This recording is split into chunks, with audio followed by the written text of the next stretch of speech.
तो फ्रेंड्स, मैं हूँ ड्रीमवर्क 06 और आज फिर हाजिर हूँ मैं आपकी favourite story unexpected true love का एक नया एपिसोड लेकर।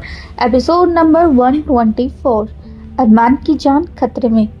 धनी ने सोने का नाटक किया और अरमान को खुद से चिपका लिया। अरमान भी अब चैन की नींद सो गया था, पर एक इंसान था जिसकी नींद अब उठ चुकी थी। अभी सोया नहीं था, बस आंखें बंद करके लेट गया था। अरमान के उठ कर जाने का उसे एहसास हो गया था, क्योंकि अबीर का हाथ अरमान के सर पर था। थोड़ी सी मूवमेंट होते ही उसकी आंखें खुल गई थी, पर वो जानबूझकर ऐसा कर रहा था ताकि वो देख सके कि उसका बेटा क्या कर रहा है। अरमान ने उठकर उसका हाथ आराम से पिलो पर रख दिया और फिर अबीर को अच्छे से चादर से ढककर बेड से अपना टॉय लेकर उतर गया। अबीर का दिल अपने बेटे का ऐसा बिहेवियर देखकर नरम हो गया और फिर उसने देखा कि अरमान ने हल्के से दरवाज़ा खोला और बिना शोर किए बाहर निकल गया। अबीर उसके जाते ही उठ गया और उसे फॉलो किया। घर में सोते टाइम बस हल्की सी लाइट चलती थी जिससे थोड़ी रोशनी रही। उसने देखा अरमान ऊपर जा रहा था। अंधेरे की वजह से वो गिर भी गया एक बार, पर फिर भी उसने ऊपर जाना जारी रखा। अबीर को पता था कि वो धवनी के पास जा रहा है। अबीर का दिल बेहद दुख रहा था। वो क्या करे, वो समझ नहीं सका।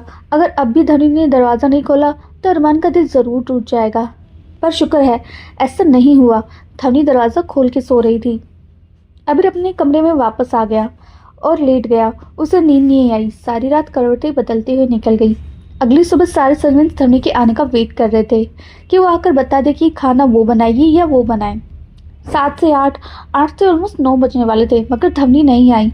अबीर ऑफिस के लिए रेडी होकर नीचे आ गया और ये देखकर हैरान रह गया कि अभी तक ब्रेकफास्ट रेडी नहीं हुआ था। अबीर को बहुत गुस्सा आया। वो ऑफिस के लिए लेट हो गया था। अबीर गुस्से से चिल्लाया, अभी तक ब्रेकफास्ट रेडी क्यों नहीं हुआ? तुम्हें पता नहीं मुझे काम पर जाना है और दादी को शुगर की प्रॉब्लम है, तो उन्हें टाइम से खाना देना चाहिए। सारे सर्वेंट्स डर गए। फिर हिम्मत करके रघु चाचा आगे आए और उन्होंने कहा, सर, हम धवनी मैडम का वेट कर रहे हैं। अबीर उनकी काफ़ी इज्जत करता था, इसलिए उसे पता था कि वो उसे नहीं डांटेंगे। छोटे साहब, ब्रेकफास्ट तो धवनी मैडम धवनी मालकिन बनाती हैं, हम उनका वेट कर रहे थे। वो रोज़ 7:30 बजे आ जाती हैं, आज पता नहीं क्यों नहीं आई।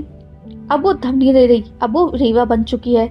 अब आप समझ लो आपको क्या करना है। ये कहकर वो गुस्से से निकल गया।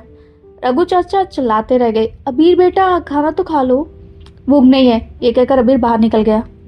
सबका मन दुखी हो गया। वहीं कहीं पर्दों के पीछे खड़ी धवनी ने जब ये सुना तो उसकी आंखों से आंसू बह निकले। उसे अबीर का यूं भूखा जाना अच्छा नहीं लग रहा था। उसने सजा के तौर पर खुद को जोर से थप्पड़ मारा। शाम को जब अबीर वापस आया तब उसने देखा कि धवनी जोर जोर से एकदम से खांसने लगी। धवनी सीढ़ी से उतरकर नीचे आ रही थी। धवनी ने से दादी ने खांसते हुए कहा, बेटा पानी पानी। धवनी ने गुस्से में देखा और बोली कि मैं आपकी नौकर नहीं हूँ, खुद उठ के ले लो। ये कहकर वो किचन में अपने लिए कॉफ़ी बनाने चली गई। अबीर को बहुत गुस्सा आया और वो भागकर दादी के पास आया। तभी एक नौकर खुद ही पानी लेकर भागता हुआ आया। चुप कर खड़ी धवनी ने चैन की सांस ली। अबीर को नौकर के इस तरह आने से पर अजीब लगा, क्योंकि उसने तो नहीं बुलाया था, पर इस समय उसने ज़्यादा नहीं सोचा। बेटा, धवनी को क्या हो गया है? दादी रोते हुए बोली। अबीर ने कुछ नहीं कहा, बस उन्हें गले लगा लिया। वो जानता था कि वो मासूम और प्यारी लड़की अब कहीं खो गई है। अब सिर्फ एक ही दिन बचा था। धवनी जानती कि उसने काफ़ी बदतमीजी कर दी है। अब या तो अभी उसे खुद घर से बाहर निकाल देगा या फिर वो खुद ही चली जाएगी। अब उसे कोई नहीं रोकेगा। उसका दिल जकड़ रहा था। इन लोगों से दूर जाने का उससे बिल्कुल भी सहन नहीं हो रहा था, पर वो क्या करे? विशाल को अभी तक ट्रीटमेंट नहीं मिला था। उसके कमरे में बहुत सारे कीड़े मकोड़े और हवा और लाइट का कोई जरिया नहीं था। वो सिचुएशन को और भी बुरा बना रहा होगा। अबीर का किसी काम में मन नहीं लग रहा था। बाकी उसे अच्छे से नोटिस कर रही थी। दोपहर का समय, अबीर का ऑफिस। इस साल हमें 10% का प्रॉफिट हुआ है, एक एम्प्लॉय ने प्रेजेंटेशन देते हुए खुशी से कहा। सर, एम्प्लॉय ने अबीर को एड्रेस किया ताकि वो तारीफ के 2 बोल सुन सके। अबीर अपने विचार से एकदम बाहर आया और एम्प्लॉय पर चिल्लाया, क्या तुमने 1% प्रॉफिट? हाउ शेमफुल, तुम लोग फ्री की सैलरी देते हो। सब हैरान होकर अबीर को देखने लगे। अबीर सर, उन्होंने 1 नहीं 10% कहा है, बाकी ने धीरे से कहा। अबीर को अपने रिएक्शन में शर्मिंदगी फील हुई और वो बोला, ओ सॉरी, मैं जोन आउट हो गया था। कंग्रेचुलेशन, नाइस वर्क, आपको इस महीने बोनस मिलेगा। एम्प्लॉय बॉयज की बात सुनकर खुश हो गए, पर वो आपस में खुसरपुर करने से रोक नहीं पाए। अबीर सर इतने अटेंटिव हैं और वो जोन आउट हो गई। कितनी अजीब बात है। हाँ, वो तो काम के लिए बहुत सीरियस है। दूसरी ने कहा, ये तो कई सालों में एक बार होने वाली घटना है। एक और बोला। सबसे बातें करते हुए बाहर आ गई। बाकी सबके जाने के बाद धीरे से उठकर अबीर के पास आई और उसने अबीर के खाली कप को देकर कहा, कॉफ़ी पी लो। अबीर ने डॉक्यूमेंट्स में देखने का नाटक किया और कॉफ़ी का सिप लिया और फिर एक बार और। पाकी ने पूछा, कॉफ़ी कैसी बनी है? अच्छी है, अबीर ने धीरे से कहा। पाकी ने हैरान उसके देखा और उसके सामने से डॉक्यूमेंट हटा दिए। व्हाट्स रॉन्ग विद यू पाकी? अबीर पाकी पर चिल्लाया। व्हाट्स रॉन्ग विद यू अबीर? पाकी ने उसे शांति से पूछा। कुछ नहीं, कुछ भी तो नहीं, मैं ठीक हूँ, मुझे क्या होगा? अबीर ने नजर चुराते हुए कहा। तो मीटिंग में 10% का 1% सुना वो? पाकी ने सवालिया नजर से पूछा। कभी कभी होता है पाकी, सबके साथ होता है। कुछ गलत सुन लिया मैंने? उस बिग डील, वो चिढ़कर बोला। Big deal?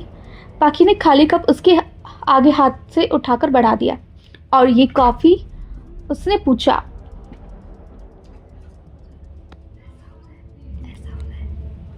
हाँ तो बढ़िया फ्लेक्सिबल है। समझ गया कि वो पकड़ा गया है। वो कुछ नहीं बोला और विंडो से बाहर देखने लगा। बताओ पाकी। पाकी भाई, पाकी ने उसके कंधे पर हाथ रखा। अबीर अब खुद को संभाल न सका। दोस्त के नाम पर उसके पास अब बस पाकी थी, जिस पर वो सबसे ज़्यादा ट्रस्ट करता था।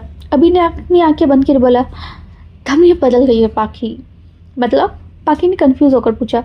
अबीर ने उसे सारा हाल कह सुनाया, जिसकी पाकी को भरोसा नहीं हुआ। ये नहीं हो सकता, धनी बहुत अच्छी लड़की है, पाकी ने विश्वास से कहा।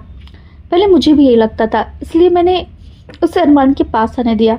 पर एक बार फिर मैं किसी को समझने में गलती कर बैठा। वो दुखी मन से बोला। अभी मुझे लगता है कि इसके पीछे कोई रीज़न हो सकता है। धवनी अरमान के साथ ऐसा कभी नहीं करेगी। पाकी ने उसे समझाया। हाँ, रीज़न है, अबीर धीरे से बोला। क्या? पाकी ने उत्सुकता से पूछा। अबीर ने उसे कॉन्ट्रैक्ट दिया, जिसे पढ़कर पाकी बहुत चक्की रह गई। Contract marriage? पाकी ने हैरानी से उसे देखा। हाँ, मैंने धवनी के लिए ये किया था।